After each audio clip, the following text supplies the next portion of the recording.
Dubai ಏರ್ಪೋರ್ಟ್ನಲ್ಲೇ ಜಿನಿವಾಗೆ ಹೋಗ್ತಿದ್ದೀವಿ ಅಂತ ಹೇಳಿ ಯಾಮಾರಿಸ್ ಬಂದ ಚಾಲಕಿ ಗೋಲ್ಡ್ ಕ್ವೀನ್ ರನ್ಯಾ. ಈ ಪ್ರಕರಣದಲ್ಲಿ ಇವತ್ತೂ ಕೂಡ ಒಂದಷ್ಟು ಬೆಳವಣಿಗೆಗಳಾಗಿದೆ. ಅದರ ಒಂದು ವರದಿ ನಿಮ್ಮ ಮುಂದೆ. ಚಿನ್ನದ ರಾಣಿಗೀಗ ಪ್ರೋಟೋಕಾಲ್ ಶಾಕ್. ಪ್ರೋಟೋಕಾಲ್ ಉಲ್ಲಂಘನೆ ಬಗ್ಗೆ ಸಂಕಷ್ಟ.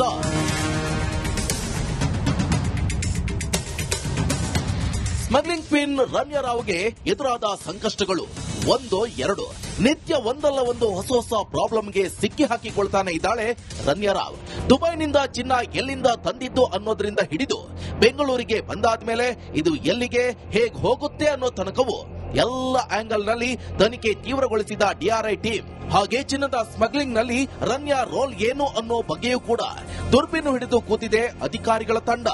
ಈಗಾಗಲೇ ಕೇಸ್ ಸಂಬಂಧ ಡಿಆರ್ಐ, ಸಿಬಿಐ ಹಾಗೂ ಇಡಿ ತಮ್ಮದೇ ಆದ ವಿಧಾನಗಳಲ್ಲಿ ತನಿಖೆ ನಡೆಸಿವೆ.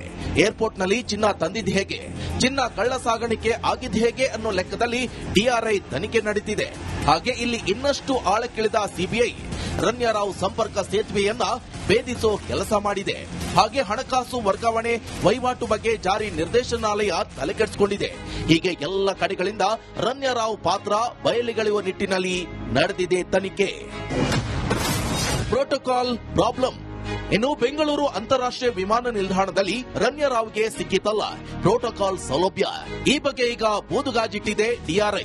ಪ್ರೋಟೋಕಾಲ್ ಯಾರಿಗೆ ಅನ್ವಯಿಸಲಿದೆ? ಇಲ್ಲಿ ಡಿಜಿಪಿ ಮಗಳು ಅನ್ನೋ ಲೆಕ್ಕದಲ್ಲಿ ರನ್ಯಾ ಏನಾದರೂ ಅಡ್ವಾಂಟೇಜ್ ಪಡೆದಿದ್ದಾಳ ಅಥವಾ ತಂದೆ ಪೊಲೀಸ್ ಅಧಿಕಾರಿ ರಾಮಚಂದ್ರ ರಾವ್ ಇಲ್ಲಿ ಈಕೆಗೆ ನೆರವಾಗಿದ್ದಾರಾ? ಹಾಗೆ ಏರ್ಪೋರ್ಟ್ ನಲ್ಲಿ ತಪಾಸಣೆ ಇಲ್ಲದೆ ಹೊರಬರೋಕಿರೋ ಗ್ರೀನ್ ಚಾನೆಲ್ ಸೌಲಭ್ಯ ರನ್ಯಾಗೆ ಸಿಕ್ಕಿತ? ಇಲ್ಲಿ ಇವಳ ಪರ ನಿಂತ ಕಾಣದ ಕೈಗಳಾವು. ಅಷ್ಟಕ್ಕೂ ಇಲ್ಲಿ ಯಾರಿಗೆ ಗ್ರೀನ್ ಚಾನೆಲ್ ಸೌಲಭ್ಯ ಅನ್ನೋ ಬಗ್ಗೆ ನಿಯಮಾವಳಿಗಳು ಏನು? ಈ ಎಲ್ಲದರ ಬಗ್ಗೆ ನಡೆದಿದೆ ಇನ್ವೆಸ್ಟಿಗೇಷನ್. ಹಾಗೆ ನೋಡಿದ್ರೆ ಪೊಲೀಸ್ ಅಧಿಕಾರಿಗಳಿಗೆ ಗ್ರೀನ್ ಚಾನೆಲ್ ಪ್ರಾವಿಷನ್ ಇದೆಯಾ? ಇವರ ಕುಟುಂಬಕ್ಕೂ ಈ ಸೌಲಭ್ಯ ಸಿಗುತ್ತಾ? ಅಥವಾ ಪೊಲೀಸ್ ಅಧಿಕಾರಿಗಳ ಜೊತೆಗಿರೋ ಮಂದಿಗೆ ಮಾತ್ರ ಈ ಪ್ರಯಾಣದ ಸಂದರ್ಭಕ್ಕೆ ಮಾತ್ರ ಗ್ರೀನ್ ಚಾನೆಲ್ ಸೀಮಿತವ? ಹೀಗೆ ಕಾನೂನಿನ ಎಲ್ಲ ಅಂಶಗಳತ್ತ ಬ್ಯಾಟರಿ ಹಿಡಿದಿದೆ ಡಿಆರ್ಐ ತಂಡ. ಒಂದೊಮ್ಮೆ ಇಲ್ಲೂ ಏನಾದರೂ ರನ್ಯಾ ರಾವ್ ಕಾನೂನು ಉಲ್ಲಂಘಿಸಿದ್ದಾಳೆ ಅನ್ನೋ ಅಂಶ ಬೆಳಕಿಗೆ ಬಂದ್ರೆ ಖಂಡಿತ ರನ್ಯಾಗೆ ಹೊಸ ಸಂಕಷ್ಟ ತಪ್ಪಿದ್ದಲ್ಲ. Bureau report, Republic Kannada. Dubai ಏರ್ಪೋರ್ಟ್ನಲ್ಲೇ ಜಿನಿವಾಗೆ ಹೋಗ್ತಿದ್ದೀವಿ ಅಂತ ಹೇಳಿ ಯಾಮಾರಿಸ್ ಬಂದ ಚಾಲಕಿ ಗೋಲ್ಡ್ ಕ್ವೀನ್ ರನ್ಯಾ. ಈ ಪ್ರಕರಣದಲ್ಲಿ ಇವತ್ತೂ ಕೂಡ ಒಂದಷ್ಟು ಬೆಳವಣಿಗೆಗಳಾಗಿದೆ. ಅದರ ಒಂದು ವರದಿ ನಿಮ್ಮ ಮುಂದೆ. ಚಿನ್ನದ ರಾಣಿಗೀಗ ಪ್ರೋಟೋಕಾಲ್ ಶಾಕ್. ಪ್ರೋಟೋಕಾಲ್ ಉಲ್ಲಂಘನೆ ಬಗ್ಗೆ ಸಂಕಷ್ಟ.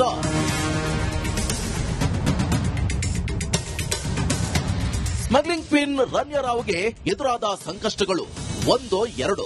ನಿತ್ಯ ಒಂದಲ್ಲ ಒಂದು ಹೊಸ ಪ್ರಾಬ್ಲಮ್ಗೆ ಸಿಕ್ಕಿ ಹಾಕಿಕೊಳ್ತಾನೆ ಇದ್ದಾಳೆ ರನ್ಯಾ ರಾವ್.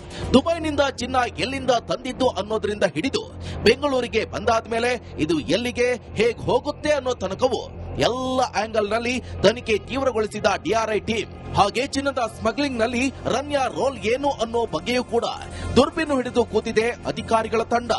ಈಗಾಗಲೇ ಕೇಸ್ ಸಂಬಂಧ ಡಿಆರ್ಐ, ಸಿಬಿಐ ಹಾಗೂ ಇಡಿ ತಮ್ಮದೇ ಆದ ವಿಧಾನಗಳಲ್ಲಿ ತನಿಖೆ ನಡೆಸಿವೆ. ಏರ್ಪೋರ್ಟ್ ನಲ್ಲಿ ಚಿನ್ನ ತಂದಿದ್ದು ಹೇಗೆ, ಚಿನ್ನ ಕಳ್ಳ ಸಾಗಾಣಿಕೆ ಆಗಿದ್ದು ಹೇಗೆ ಅನ್ನೋ ಲೆಕ್ಕದಲ್ಲಿ ಡಿಆರ್ಐ ತನಿಖೆ ನಡೆದಿದೆ. ಹಾಗೆ ಇಲ್ಲಿ ಇನ್ನಷ್ಟು ಆಳಕ್ಕಿಳಿದ ಸಿಬಿಐ ರನ್ಯಾ ರಾವ್ ಸಂಪರ್ಕ ಸೇತುವೆಯನ್ನ ಭೇದಿಸೋ ಕೆಲಸ ಮಾಡಿದೆ. ಹಾಗೆ ಹಣಕಾಸು ವರ್ಗಾವಣೆ ವಹಿವಾಟು ಬಗ್ಗೆ ಜಾರಿ ನಿರ್ದೇಶನಾಲಯ ತಲೆಕೆಡಿಸಿಕೊಂಡಿದೆ. ಹೀಗೆ ಎಲ್ಲ ಕಡೆಗಳಿಂದ ರನ್ಯಾ ರಾವ್ ಪಾತ್ರ ಬಯಲಿಗೆಳೆಯುವ ನಿಟ್ಟಿನಲ್ಲಿ ನಡೆದಿದೆ ತನಿಖೆ. Protocol problem. ಇನ್ನು ಬೆಂಗಳೂರು ಅಂತಾರಾಷ್ಟ್ರೀಯ ವಿಮಾನ ನಿಲ್ದಾಣದಲ್ಲಿ ರನ್ಯಾ ರಾವ್ಗೆ ಸಿಕ್ಕಿತಲ್ಲ ಪ್ರೋಟೋಕಾಲ್ ಸೌಲಭ್ಯ. ಈ ಬಗ್ಗೆ ಈಗ ಬೂದುಗಾಜಿಟ್ಟಿದೆ ಡಿಆರ್ಐ. ಪ್ರೋಟೋಕಾಲ್ ಯಾರಿಗೆ ಅನ್ವಯಿಸಲಿದೆ? ಇಲ್ಲಿ ಡಿಜಿಪಿ ಮಗಳು ಅನ್ನೋ ಲೆಕ್ಕದಲ್ಲಿ ರನ್ಯಾ ಏನಾದರೂ ಅಡ್ವಾಂಟೇಜ್ ಪಡೆದಿದ್ದಾಳ ಅಥವಾ ತಂದೆ ಪೊಲೀಸ್ ಅಧಿಕಾರಿ ರಾಮಚಂದ್ರ ರಾವ್ ಇಲ್ಲಿ ಈಕೆಗೆ ನೆರವಾಗಿದ್ದಾರಾ? ಹಾಗೆ ಏರ್ಪೋರ್ಟ್ ನಲ್ಲಿ ತಪಾಸಣೆ ಇಲ್ಲದೆ ಹೊರಬರೋಕಿರೋ ಗ್ರೀನ್ ಚಾನೆಲ್ ಸೌಲಭ್ಯ ರನ್ಯಾಗೆ ಸಿಕ್ಕಿತ? ಇಲ್ಲಿ ಇವಳ ಪರ ನಿಂತ ಕಾಣದ ಕೈಗಳಾವು. ಅಷ್ಟಕ್ಕೂ ಇಲ್ಲಿ ಯಾರಿಗೆ ಗ್ರೀನ್ ಚಾನೆಲ್ ಸೌಲಭ್ಯ ಅನ್ನೋ ಬಗ್ಗೆ ನಿಯಮಾವಳಿಗಳು ಏನು? ಈ ಎಲ್ಲದರ ಬಗ್ಗೆ ನಡೆದಿದೆ ಇನ್ವೆಸ್ಟಿಗೇಷನ್. ಹಾಗೆ ನೋಡಿದ್ರೆ ಪೊಲೀಸ್ ಅಧಿಕಾರಿಗಳಿಗೆ ಗ್ರೀನ್ ಚಾನೆಲ್ ಪ್ರಾವಿಷನ್ ಇದೆಯಾ? ಇವರ ಕುಟುಂಬಕ್ಕೂ ಈ ಸೌಲಭ್ಯ ಸಿಗುತ್ತಾ? ಅಥವಾ ಪೊಲೀಸ್ ಅಧಿಕಾರಿಗಳ ಜೊತೆಗಿರೋ ಮಂದಿಗೆ ಮಾತ್ರ ಈ ಪ್ರಯಾಣದ ಸಂದರ್ಭಕ್ಕೆ ಮಾತ್ರ ಗ್ರೀನ್ ಚಾನೆಲ್ ಸೀಮಿತವ? ಹೀಗೆ ಕಾನೂನಿನ ಎಲ್ಲ ಅಂಶಗಳತ್ತ ಬ್ಯಾಟರಿ ಹಿಡಿದಿದೆ ಡಿಆರ್ಐ ತಂಡ. ಒಂದೊಮ್ಮೆ ಇಲ್ಲೂ ಏನಾದರೂ ರನ್ಯಾ ರಾವ್ ಕಾನೂನು ಉಲ್ಲಂಘಿಸಿದ್ದಾಳೆ ಅನ್ನೋ ಅಂಶ ಬೆಳಕಿಗೆ ಬಂದ್ರೆ ಖಂಡಿತ ರನ್ಯಾಗೆ ಹೊಸ ಸಂಕಷ್ಟ ತಪ್ಪಿದ್ದಲ್ಲ. Bureau report, Republic Kannada. Dubai ಏರ್ಪೋರ್ಟ್ನಲ್ಲೇ ಜಿನಿವಾಗೆ ಹೋಗ್ತಿದ್ದೀವಿ ಅಂತ ಹೇಳಿ ಯಾಮಾರ್ಸ್ ಬಂದ ಚಾಲಕಿ ಗೋಲ್ಡ್ ಕ್ವೀನ್ ರನ್ಯಾ. ಈ ಪ್ರಕರಣದಲ್ಲಿ ಇವತ್ತೂ ಕೂಡ ಒಂದಷ್ಟು ಬೆಳವಣಿಗೆಗಳಾಗಿದೆ. ಅದರ ಒಂದು ವರದಿ ನಿಮ್ಮ ಮುಂದೆ.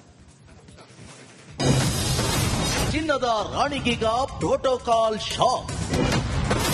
ಪ್ರೋಟೋಕಾಲ್ ಉಲ್ಲಂಘನೆ ಬಗ್ಗೆ ಸಂಕಷ್ಟ.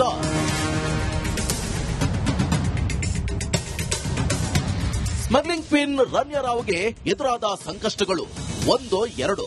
ನಿತ್ಯ ಒಂದಲ್ಲ ಒಂದು ಹೊಸ ಪ್ರಾಬ್ಲಮ್ಗೆ ಸಿಕ್ಕಿ ಹಾಕಿಕೊಳ್ತಾನೆ ಇದ್ದಾಳೆ ರನ್ಯಾ ರಾವ್.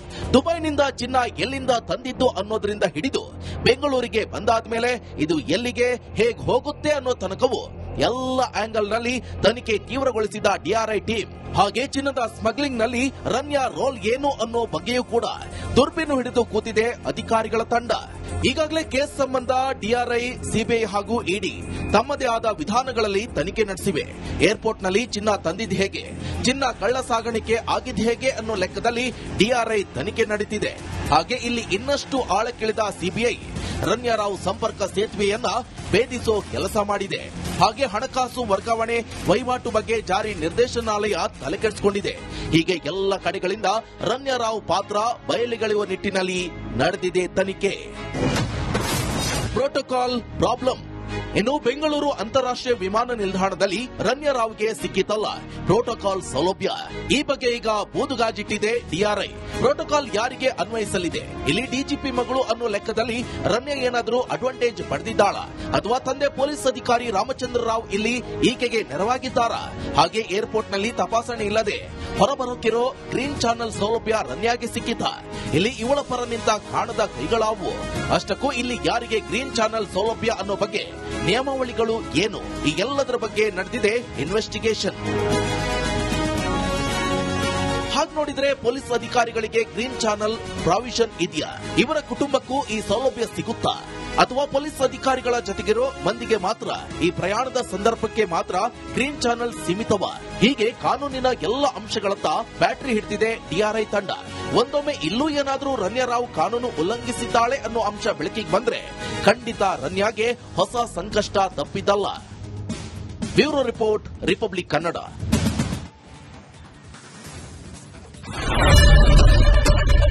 ಏನ್ ಪ್ರಾಬ್ಲಮ್ ಇಲ್ಲ ಏರಿಯಾದಲ್ಲಿ? ಏನ್ ಪ್ರಾಬ್ಲಮ್? ಏನ್ ನಿಮ್ ಪ್ರಾಬ್ಲಮ್? ಇದೆಲ್ಲ ಪ್ರಾಬ್ಲಮ್ ಆಯ್ತಿಲ್ಲ ಹೇಳಿ.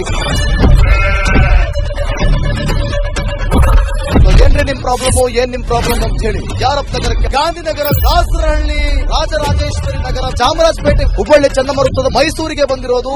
ಬ್ಯಾಡಗಿ ತಾಲೂಕಿಗೆ ನಾವು ಬಂದಿವ್ರಿ. ಸರ್ ಹೇಳಿ ಸರ್, ಏನ್ ಪ್ರಾಬ್ಲಮ್? ನಿಮ್ ಎಮ್ಎಲ್ಎ ಹೆಂಗೆ? ಏನೆಲ್ಲ ಸಮಸ್ಯೆಗಳು? ಏನ್ ಕಥೆಯಲ್ಲಿ ಬಂತ? ಯಾಯಪ್ಪ ಯಾವತ್ತೂ ಬಂದಿಲ್ಲ. 2 months ಇಂದ ನೀರಿಲ್ಲ. ಟ್ಯಾಂಕರ್ ಬರ್ಬೇಕಾದ್ರೆ ರೋಡ್ ಸರಿ ಇಲ್ಲ ಅಂತ ಯಾರ ಹತ್ರ ಹೋಗಿ ಹೇಳೋದಕ್ಕೆ ನಮ್ಗೆ ಯಾರು ಇಲ್ಲ. ಇಲ್ಲಿ ಕಿತ್ತೋದ್ರೆ ಏನು ಅಲ್ಲ ಹಾಳಾಗೋದ್ರು ಇದು ಯಾರು ನೋಡರೇ ಗತಿ ಇಲ್ಲ. ನಾವಿದ್ದೀವಿ ಅಂತಾರೆ. ಇವಾಗ ಯಾರು ಎಮ್ಮೆಲ್ಯೆ ಮಗ ಒಂದ್ ದಿವಸನೂ ಬಂದಿಲ್ಲ. ಫುಲ್ ಸ್ಟ್ಯಾಂಡರ್ಡ್ ಲಕ್ಸುರಿಯಸ್ ಬೆಡ್ರೂಮ್ ಐತ್ರಿ ಅದು. Taj West End tradition blue. Meeting ನಿಮ್ಗೆ ಮೀಟಿಂಗ್ ಇಲ್ ಮಾಡ್ರಿ. ಇಷ್ಟು ವರ್ಷ ಆಯ್ತು, ಇದಕ್ಕೆಲ್ಲ ಯಾರು ಸರ್ ಜವಾಬ್ದಾರಿ? 2,000 ರೂಪಾಯಿ ಬ್ಯಾಂಕ್ ಹೋಗ್ತೀನಿ ಬರ್ತಾ ಇದ್ದೀನಿ. ಬ್ಯಾಂಕಿಗೆ ಹೋಗ್ತೀನಿ ಬರ್ತೀನಿ 2,000 ಮಾತ್ರ ಬರ್ತಾ ಇಲ್ಲ. 2,000 ನಂದು ಹೊಂಟೈತು. ನಿಲ್ ಮೇಲೆ ಭಾರಿ ಐಟ್ ಅದು ಮಾರ. ಮೇಡಮ್ ಬರಲ್ಲ ಕಣ್ರಿ ಸರ್. ರಾತ್ರಿ 1 ಗಂಟೆವರೆಗೂ ಎಣ್ಣೆ ಅಂಗಡಿ ತೆಗಿಬೇಕಂತ. ಬೆಳಗ್ಗೆ 4 ಗಂಟೆವರೆಗೂ ತೆಗಿಬೋದಲ್ಲ. ಮಗನೂ ನೋಡಲ್ಲ, ಯಾರು ನೋಡಲ್ಲ. ನಾನು ಒಬ್ಬಳು ನೋಡ್ಸ್ಕೊಂತೀರಜ್ಜ. ನಮ್ಮ ಮಕ್ಕಳಿಗೆ ಅಮ್ಮ ಅಪ್ಪ ಇಲ್ಲ, ಅವರು ನೋಡಿ ಬರ್ತಾ ಇದೀವಿ. ದೇವರು ಬಿಟ್ಟಂಗೆ ಆಗುತ್ತೆ.